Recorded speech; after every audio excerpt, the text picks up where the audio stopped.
اما بعد، کٹھن ہے بہت راہ حق کی مسافت، کٹھن ہے بہت راہ حق کی مسافت، بہت متحد ہو کے چلنا پڑے گا۔ وہ ایمان جس سے جلائے نہ آتش، اس ایمان کے خاطر بھی جلنا پڑے گا۔ بدل دے نہ تم کو زمانے کی رسمیں، بدل دے نہ تم کو زمانے کی رسمیں، تمہیں نظم دنیا بدلنا پڑے گا۔ برادران ملت، میں آپ تمام مسلمان بھائیوں اور امت مسلمہ کے غیور فرزندوں کے سامنے عالم اسلام کے حالات کو بیان کرنا چاہتا ہوں، اور میں تمہیں یہ بتانا چاہتا ہوں کہ آج پوری دنیا میں ہم مسلمان کن مسائل کا شکار ہیں، کن حالات سے دوچار ہیں، مسلمان بچوں پر کیا بیت رہی ہے، مسلمان ماؤں بہنوں کے ساتھ کیا کچھ کیا جا رہا ہے، اور ان حالات میں ہم اسلام اور مسلمانوں کی حفاظت کے لیے کیا کچھ کر سکتے ہیں۔ محترم سامعین، یہ بات ڈھکی چھپی نہیں ہے، بلکہ یہ بات روز روشن کی طرح آیا ہے کہ اس وقت مجموعی طور پر مسلمانوں کی ہوا اکھڑ چکی ہے، نہ ان کی کہیں عزت و عظمت ہے اور نہ ہی ان کا کہیں رعب و دبدبہ ہے۔ دنیا کی کوئی بھی حکومت و سلطنت ان سے نہیں ڈرتی ہے، وہ ہر کسی سے ڈرتے ہیں۔ آج عالمی سطح پر ان کا مذاق اڑایا جا رہا ہے، ان کو ایک کمزور اور ایک ضعیف امت تصور کیا جا رہا ہے۔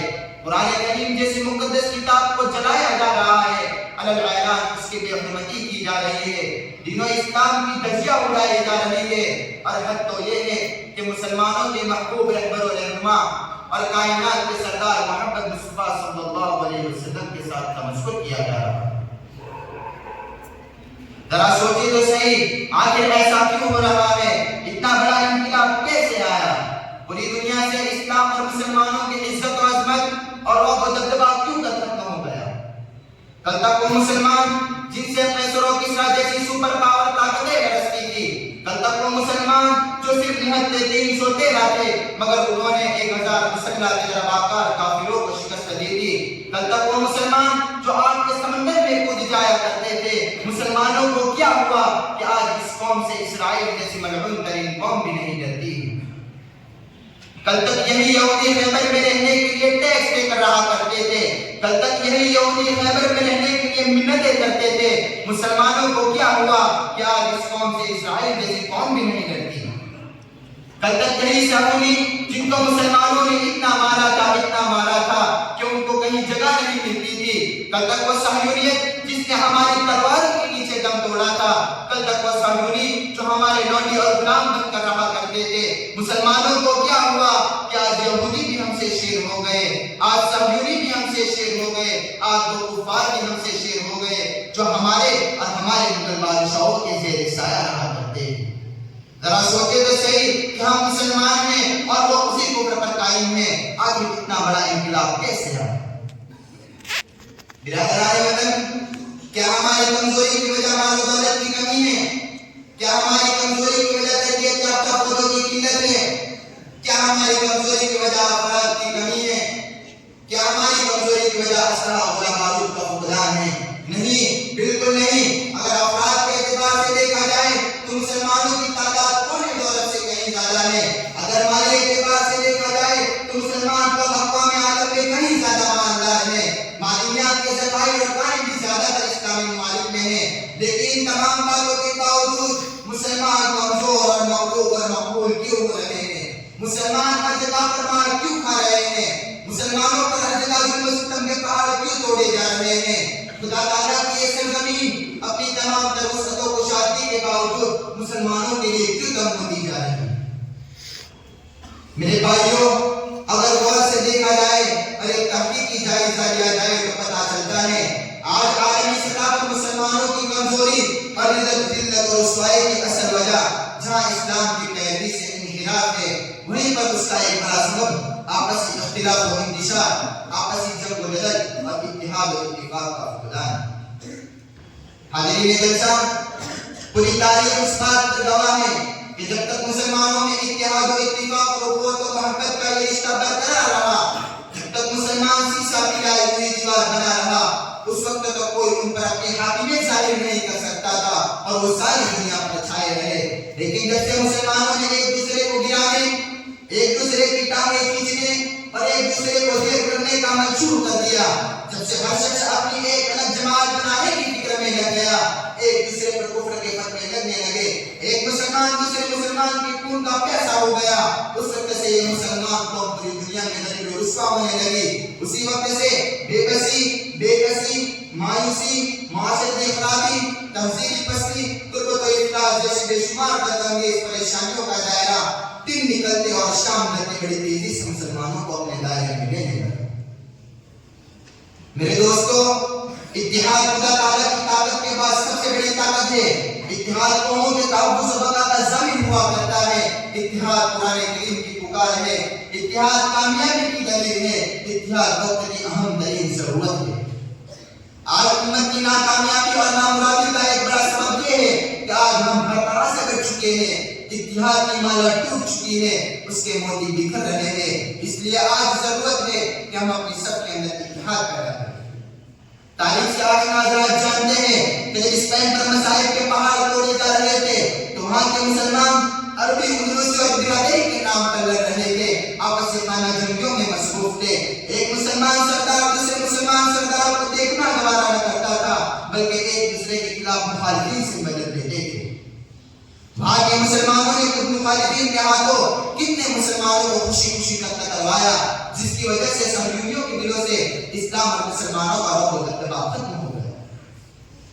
بلاخر پھر آسمان نے وہ دن بھی دیکھا کہ وہ اندلس جہاں پر مسلمانوں نے 800 سال تک انتہائی شان و شوکت کے ساتھ حکومت کی تھی، وہ اندلس جہاں پر مسلمانوں نے تہذیب و تمدن اور علم و فضل کے چراغ جلائے تھے جو اس وقت کی دنیا میں بے مثال تھے، وہ اندلس جہاں کا چپا چپا 800 سال تک تکبیر کی صداؤں اور اذان کی آواز سے گونجتا رہا، لیکن جب وہاں کے مسلمانوں نے ایک دوسرے کے خلاف آواز بلند کرنی شروع کر دی، ایک دوسرے کے خلاف جنگ و جدل شروع کر دیا، تو وہاں کتنے مسلمانوں کو صفحہ ہستی سے مٹا دیا گیا، کتنی مسلمان ماؤں بہنوں کی عزت و ناموس کو لوٹا گیا، کتنے مساجد و مکاتب اور مدارس و خانقاہوں کو منہدم کر دیا گیا، اور کتنے مسجدوں کو گرجا گھروں میں تبدیل کر دیا گیا۔ اسی طرح بغداد میں بھی آپ جانتے ہیں کہ بغداد مسلمانوں کا ایک بڑا علمی مرکز رہا ہے، وہاں پر بڑے بڑے محدثین اور فقہا پیدا ہوئے، علم کلام، علم فقہ، علم منطق، علم ریاضی میں اتنی کتابیں لکھی گئی کہ کتب خانے بھر گئے۔ وہاں پر مسلمانوں کی ایک بڑی مضبوط سلطنت ہوا کرتی تھی، لیکن جب وہاں کے مسلمان آپس میں لڑنے لگے تو اللہ تبارک و تعالیٰ نے ان پر تاتاریوں کو مسلط کر دیا۔ کتنے تاتار وہ فتنہ ہیں جس کا تذکرہ کرتے ہوئے آج بھی رونگٹے کھڑے ہو جاتے ہیں۔ ہلاک عثمان کی فوج کے ہاتھوں بغداد اور اس کے مضافات میں 1 کروڑ 6 لاکھ مسلمان قتل ہوئے، انہیں گاجر منڈی کی طرح کاٹ دیا گیا۔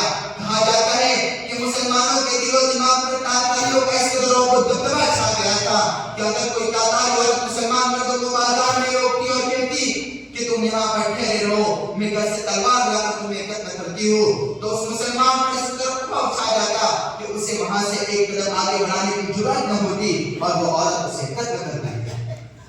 میرے دوستو، آپ جانتے ہو کہ وہاں کے مسلمانوں کو یہ ذلت و رسوائی کیوں اٹھانی پڑی؟ آپس میں ٹکرانے اور ایک دوسرے کے خلاف سازشیں کرنے کی وجہ سے۔ امت مسلمہ کے غیور فرزندوں، حقیقت میں آج ہندوستان میں وہی داستان اور وہی تاریخ دہرانے کی تیاری ہو رہی ہے جو اندلس، بخارا اور سمرقند میں دہرائی گئی۔ اسلام اور مسلمانوں کا دشمن، انسانیت کے نام پر کلنک، فرقہ پرستوں کا ایک لیڈر، بابری مسجد کے شہید ہونے سے پہلے تو وہ اسپین کا دورہ کر کے آیا تھا تو اس نے یہ مصمم کیا تھا کہ ہم نے ہندوستان میں یہی تاریخ دہرائیں گے، یہاں کی مسجدوں کو گرا کر مندروں میں تبدیل کریں گے، اور آج یہ اسلام کے دشمن CAA اور NRC جیسا کالا قانون نافذ کر کے اس ملک کے نقشے سے ہمارا نام و نشان مٹا کر اس ملک کو ہندو راج بنانا چاہتے ہیں۔ اور اس داستان کو دہرانے کے لیے ہزاروں نہیں بلکہ لاکھوں انسان و پیڑیوں کو اس کی ٹریننگ دی جا رہی ہے، وہ صرف ایک اشارے کے منتظر ہیں۔ لیکن افسوس کہ آج ہم مسلمان آپس کے اختلاف و انتشار اور گروہ بندی کے جال میں پھنس کر اس چوراہے پر جا کھڑے ہوئے ہیں جس کا ہر راستہ ہلاکت و بربادی کی طرف جاتا ہے۔ اے اللہ کے بندو، اے خواب غفلت میں سوئے ہوئے مسلمانوں، خواب غفلت سے بیدار ہو جاؤ، اپنی چاروں طرف دیکھو جیسے کہ کافروں نے تمہیں ہر طرف سے گھیر لیا ہے، کافروں کے خونی پنجے تمہاری صحت تک آ پہنچے۔ میرے دوستو، میں آپ سے ایک بات کہنا چاہتا ہوں کہ اگر خدا نخواستہ پوچھیں گے کہ تم کس فرقے سے تعلق رکھتے ہو، تم کون سے مسلک سے تعلق رکھتے ہو، تم دیوبندی ہو یا بریلوی، تم مودودی ہو یا اہل حدیث، وہ تو یہ پوچھیں گے کہ تم اپنے آپ کو مسلمان کہلواتے ہو یا نہیں۔ ہر کلمہ پڑھنے والا ان کا نشانہ ہوگا، اس لیے بلا تفریق ملت و مذہب کے ایک پلیٹ فارم پر کھڑا ہو جاؤ۔ کیا تم دیکھتے نہیں ہو کہ پوری دنیا کے کفار اسلام اور مسلمانوں کو مٹانے کے لیے ایک پلیٹ فارم پر آ گئے؟ وہ تمہاری نشانیوں کو مٹا دینا چاہتے ہیں، وہ تمہاری شخصیتوں کو ختم کر دینا چاہتے ہیں، وہ اسلام کے اس چراغ کو بجھا دینا چاہتے ہیں جس چراغ حضرت محمد مصطفیٰ صلی اللہ علیہ وسلم نے روشن کیا ہے۔ اس لیے مسلمانوں اب متحد ہو کر کفار تک یہ آواز پہنچا دو کہ ہمت نے سکھایا ہمیں گر گر کے سنبھلنا، ہمت نے سکھایا ہمیں گر گر کے سنبھلنا، آتا ہے ہمیں آج بھی تاریخ بدلنا۔ ہندوستانی مسلمانوں ایک بار پھر اٹھو، ظلم آزادی اور کفر و شرک کی گنگور گٹاؤ کو صفحہ ہستی سے مٹا دو اور اس کے ساتھ پورے معاشرے کو اسلامی سانچے میں ڈال دو۔ آخر میں ایک شعر کے ذریعے میں اپنی تقریر کو ختم کرنا چاہتا ہوں کہ مسلمانوں سنبھل جاؤ، سنبھل جانے کا وقت آیا، بہت سوئے ہوئے ہو تم اب ہوش آنے کا وقت آیا۔ جلا ڈالی کہ تم نے کشتیاں اندلس کے ساحل پر، مسلمانوں وہی تاریخ دہرانے کا وقت آیا۔ جہاں سے 313 چلے تھے تم مسلمانوں، انہی ماضی کی راہوں پہ پلٹ جانے کا وقت آیا۔ تپی سورج سے رو اور آسمان سے بجلیاں چھینو، کفر کے آسیہ پر بجلی برسانے کا وقت آیا۔ بڑک اٹھے پھر سے آتش نمرود کے شعلے کہ انہیں پھر جذبہ ابراہیم دکھلانے کا وقت آیا۔ اٹھو صلاح الدین ایوبی کے فرزندوں، اس غازی کے افسانے کو دہرانے کا وقت آیا۔ جوانان وطن اٹھو کفن بردوش ہو جاؤ، جہاد فی سبیل اللہ پہ کر جانے کا وقت آیا۔ نبی کی آبرو باقی رہے گی تم بھی باقی ہو، ورنہ پھر غلامی میں الجھ جانے کا وقت آیا۔ سنو یہ روزہ اطہر سے کیا آواز آتی ہے، مسلمانوں میری حرمت پہ قدم مرنے کا وقت آیا۔ باقی دعوانا الحمدللہ رب العالمین۔